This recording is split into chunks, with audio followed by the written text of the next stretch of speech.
রেলের অমানবিক মুখ ধরা পড়ল কাল্লার সমুদ্রগড়ে। ট্রেনের ধাক্কায় মর্মান্তিকভাবে মৃত্যু হলো এক কিশোরী। ঘটনাটি ঘটেছে হাওড়ার কাটোয়া শাখায় কাল্লার সমুদ্রগড় নান্দাই স্টেশনের মাঝামাঝি এলাকায়। ঘটনায় মৃত ওই কিশোরীর নাম লক্ষ্মী হালদার, বয়স আনুমানিক 17। দীর্ঘক্ষণ ধরে এই দেহ পড়ে থাকে রেল লাইনে। স্থানীয় সূত্রে জানতে পারা যায়, যথাসময়ে খবর পেলেও অনেক দেরিতে দেহটি উদ্ধার করে জিআরপি কাল্লা।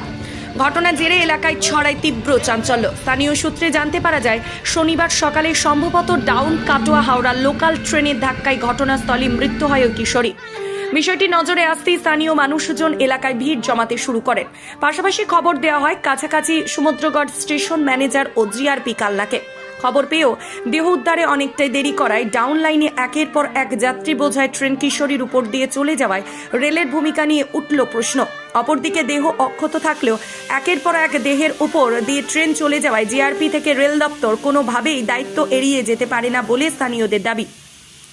ফলে রেল দপ্তরের অমানবিকতার নিদর্শন চাক্ষুষ করলেন ঘটনাস্থলে দাঁড়িয়ে থাকা এলাকার বাসিন্দারা। কখন খবর পেলেন? আমি খবর পেয়েছি অনেক বেলায় আমার মেয়ে খাওয়াতে যায়নি। ও মা, দিদি দাদা করে নিয়ে দিদি বলে লাইনে মরে গেছে। ও বাবা রে! কোন স্কুলে পড়তো? ও গাবতলা। কিসে পড়তো? ট্রেনে উঠেছিল কেমন। ওর নাম কি ছিল? লক্ষ্মী হালদার।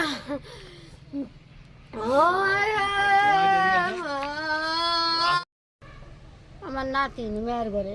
হঠাৎ এরকম হলো কেন? এরকম হলো কেন আমি জানি না, আমি কিছু কইনি কোনো সময়। হঠাৎ করে আপনারা কখন খবর পেলেন?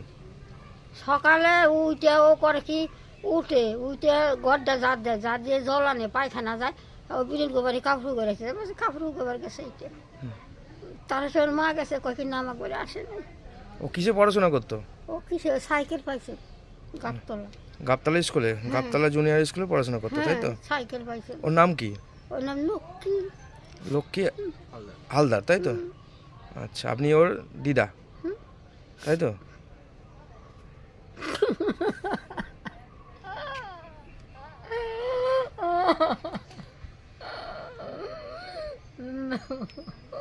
নমস্কার, আমি রিয়াঙ্কা, আপনারা দেখছেন বাংলাদেশ।